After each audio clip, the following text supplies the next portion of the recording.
Good afternoon and welcome. May the Lord give you his peace. Amen. Some really great details in the readings today, huh?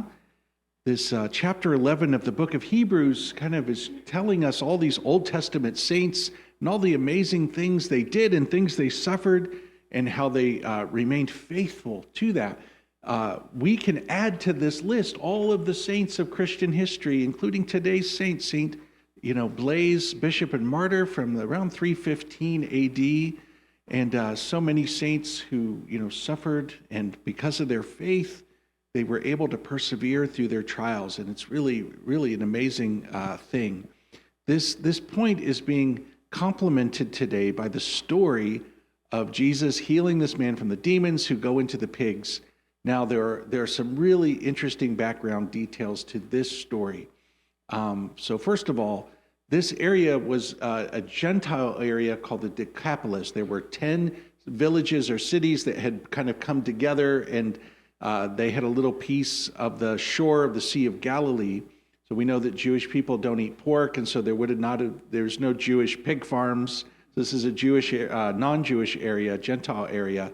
And to this day, you can go and you can see this place where this happened. You go on a boat under the Sea of Galilee, and then you see the kind of steep on the east side. You see it over there. It's now the country of Jordan, and that's where it happened. I always wanted to open a barbecue store there.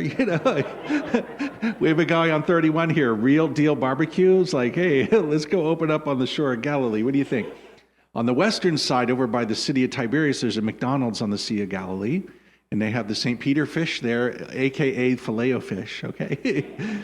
But so there's that detail. And so the Lord is there. Now, it's a couple of interesting things. First of all, these demons going into the pigs who then go into the water and get drowned is somewhat of a reminder of when Pharaoh and the Egyptian army pursued Moses and the children of Israel as they were going through the Red Sea and they were drowned. And there's kind of a reversal that's here where in the book of Daniel and then again in the book of Revelation, there's a metaphor of monsters coming out of the water onto land to attack people. And so we see Jesus is kind of reversing that, where the monsters now go back into the water because he defeats them. He delivers this man. Now, there's a detail which I've always kind of thought interesting. When the man who had the demons were making him hurt himself. So he's out there, he's crying out, he's hitting himself with stones.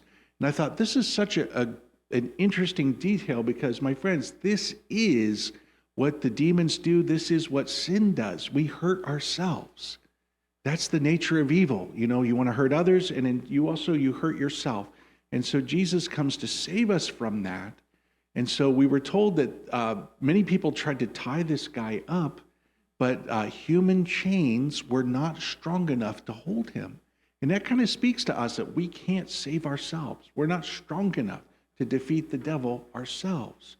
But the Lord is strong enough. And that's why we turn to Jesus for freedom, for liberation, and for protection against evil. The word absolution means to break or unbind chains. So somebody was tied up. So the forgiveness of sins is a being set free from the chains that bind us. So there's something kind of deeper happening here in this story where the Lord is offering this beautiful grace of freedom and protection from evil.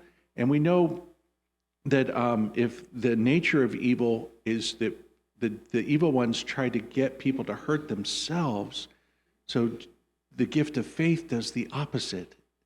The gift of faith helps us to not only love others, but to love ourselves as well, to live a life of goodness and holiness and purity. I'll tell you, I've often had conversations with people who would self-identify as not having faith.